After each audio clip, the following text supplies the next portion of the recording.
Patient Reyes is a 29-year-old female that lives in Tagaytay City, is diagnosed with fibroepithelial neoplasm on her right breast, and it is considered benign or malignant. Her past medical history states that she had a previous lumpectomy back in 2022 for the same reason. The chief complaint is that she felt a lump on the right side of her breast. The past medical history states that she was NPO 24 no not 24 hours. She was NPO for 6 to 8 hours prior to surgery, and she was in surgery for the lump on her breast. The proposed surgery and the surgery performed is an ultrasound guided partial mastectomy. It is used for palpable and non-palpable breast cancer. The usage of ultrasound interoperatively allows for low incision volume, improves cosmesis, and reduces reoperation. So in short, the use of ultrasound prevents complications during the surgery. The simple description of the procedure is that a surgeon uses an ultrasound to mark the location of the lump, then measures it with a measuring tape to ensure that the incision site will be exactly where the lump is. And once it is complete, removal of the lump is performed. What position did the patient assume in the surgery? Apparently, we had her on supine position. The nursing responsibilities for this position is provide leg exercises to the patient preoperatively, ensure proper body alignment to prevent pressure, especially on her joints, apply pads on the body prominences, and protect the eyes and head of the patient, especially when handling with sharp instruments. The anesthesia used on the surgery is isoflurane. The following nursing responsibilities for this is verify doctor's orders before administering, assess for allergies and contraindications, check for baseline vital signs before administering, prepare oxygen at all times, check the weight of the patient, and document the time, dose, and the patient response. What are the identified problems for the patient? First off is pain. The patient experienced pain, especially on the affected side, and had complaints of pain when moving the arm adjacent to the surgical site. Arm precaution on the affected side was implemented. We also advised the patient that the affected arm should never be dependent during sleep. Special mastectomy exercises were encouraged, and analgesics were administered as needed.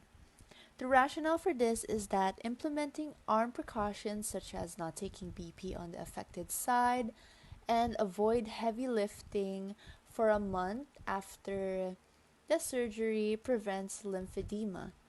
Same reason applies for the arm not being dependent even during sleep. Special exercises for patients who have undergone mastectomy decreases fatigue, shoulder disability, and promotes healing. And lastly, administering analgesics post-operatively are proven to give immense benefits for patient relief. The second problem identified was hypothermia. Patient had a temperature of 35.6 after the surgery. A heated blanket and conductive patient warmer was given, and it helped to regulate the patient's thermoregulation. The rationale for this is that if hypothermia is left untreated, it may cause complications such as infections and coagulation problems. Providing warmness to the patient also promotes comfort to them. The third problem identified is swelling. The patient manifested swelling on the affected breast and axillary area post-operatively. Arm precautions are implemented. Cold compress was applied intermittently. And also, the patient was advised to wear loose clothing. And close observation of the wound was performed. And the rationale for this is that the application of cold compress constricts blood vessels, thereby reducing tissue inflammation and swelling. Proper positioning minimizes fluid pooling at the surgical site, and loose clothing prevents pressure that can exacerbate post-operative swelling, and also continuous monitoring of the wound allows early detection of complications such as hematoma or infection. And we have the last identified patient problem, which is edema. The patient exhibited mild edema of the affected arm following partial mastectomy. The arm was elevated in a pillow above the level of the heart to facilitate lymphatic and venous return. Arm precautions were implemented. No blood pressure taking injections or blood draws were performed on the affected side. Gentle range of motions exercises were encouraged as tolerated, promoted for circulation.